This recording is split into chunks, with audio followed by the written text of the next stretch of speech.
Rob Tebbutt here for ID Boxing. Delighted to be joined by one of the busiest men in the room today, Egis Klimas. We're at the Rakhimov-Cordina press conference. Egis, how are you?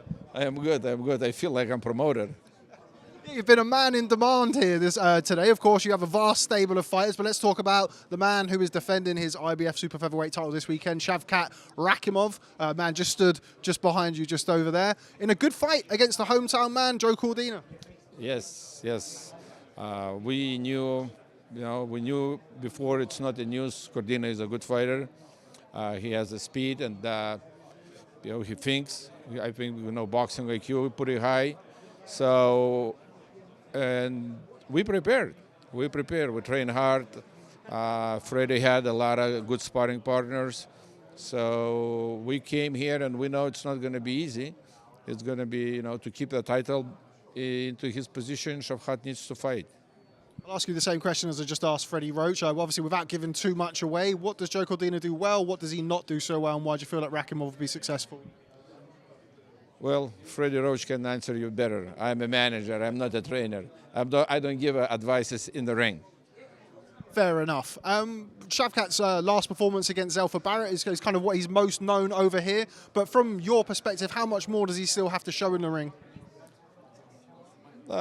No. As I said, they prepared for the championship bout. So, again, it's Freddie who's going to give him advices, and what I can do, maybe just to translate in the corner what Freddie going to say. Any concerns about Shavkat travelling over here as obviously the defending champion, but the away fighter, I suppose, coming to Cardiff in Cordina's home city? Absolutely no. It's not a news for me and for my fighters to go around the world and collect the belts. Okay, right, before I let you go, just a couple of quick things before I leave you. We are a matter of weeks away now from a very, very important fight in the lightweight division, Devin Haney versus Vasiliy Lomachenko. I'm excited, Egis. I'm sure you are too for that fight. Oh, that was a very good made fight. I think they're two of the biggest names in the lightweight division. Of course, Ryan Garcia, Tank, Haney, Loma. These guys are toughest guys, and right now those fights are happening. So it's very good for fans, very good for boxing. Just mentioned there about Ryan Garcia and Gervonta Davis getting a lot of attention for their fight this weekend out in Las Vegas. How do you see that playing out, Egis? It's my opinion, of course, but I think Tank gonna stop Garcia. What makes you think that? Just same thing. I think it's been said that obviously Haney Lomachenko is for the undisputed lightweight title. This weekend it's 136 pounds. It's not at lightweight, but the winner of Haney Lomachenko still the #1 in the division. I was 100% because one of them is going to keep 4 belts. And before I let you go, we just mentioned briefly off camera about Garcia of K2 Promotions, who of course promotes your client in Oleksandr Usyk. We've had a lot of talk, I'm sure you've spoke about it today, about the Saudi Super Tournament or whether it's going to be happening in December. What can you tell us on that, Egis? I read in the news the tournament is going to be. If they're going to make it, more power to them. I'm going to be one of the happy. But I represent Oleksandr Usyk, and which is I can speak only for Oleksandr Usyk.